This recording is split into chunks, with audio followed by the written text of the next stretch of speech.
तो कॉस्ट कैसे डिटरमाइन करें? जैसा कि मैंने कहा कि आपने अगर 30 मशीनें खरीदी हुई है और आप 30 मशीनों में डील कर रहे हैं, तो उन 30 मशीनों का purchase order, invoice, goods receive note सब कुछ अवेलेबल है। आप उन तीनों को मैच करके भी एक्चुअल कॉस्ट के बेसिस पे भी उन इन्वेंट्रीज की वैल्यूएशन कर सकते हैं।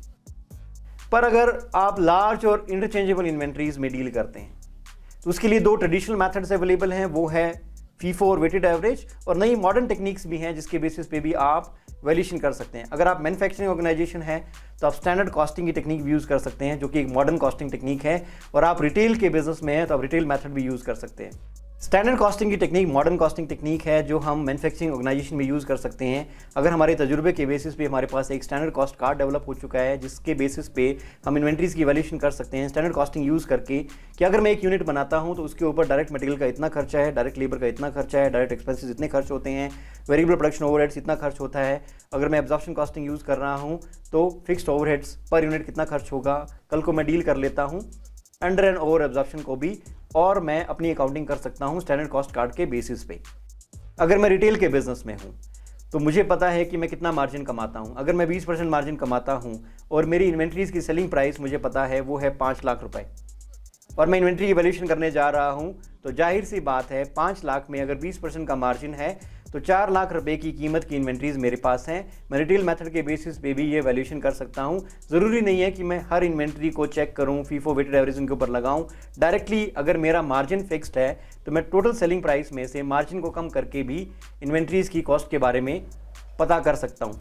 पर जो ज़्यादा पॉपुलर टेक्निक्स हैं वो अभी भी फीफो और वेटेड एवरेज ही हैं, जिन्हें ट्रेडिशनल कॉस्टिंग टेक्निक्स कहा जाता है। जैसा कि हमने जाना कि लार्ज और इंटरचेंजेबल इन्वेंट्रीज के लिए अलग अलग टेक्निक्स मौजूद हैं, कुछ मॉडर्न टेक्निक्स हैं, कुछ ट्रेडिशनल टेक्निक्स हैं।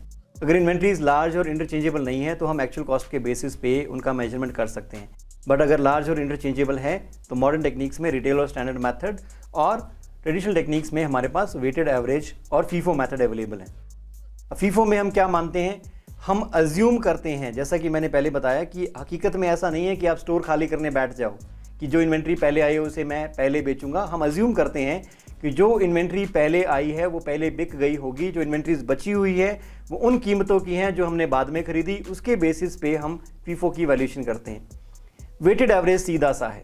वेटेड एवरेज कहता है कि कितनी यूनिट्स ऑफ इन्वेंट्रीज हैं हमारे पास, उसके मुकाबले में कितना खर्च हमने किया उन इन्वेंट्रीज को प्रेजेंट लोकेशन और कंडीशन में लाने के लिए। वो टोटल खर्चा टोटल नंबर ऑफ यूनिट से डिवाइड करके हम एक एवरेज कॉस्ट जान सकते हैं।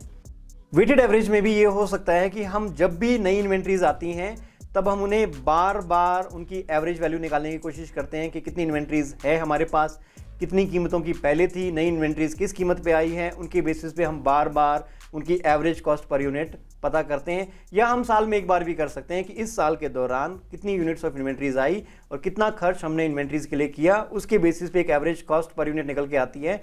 उसी के हिसाब से हम वैल्यूएशन ऑफ क्लोजिंग स्टॉक कर सकते हैं।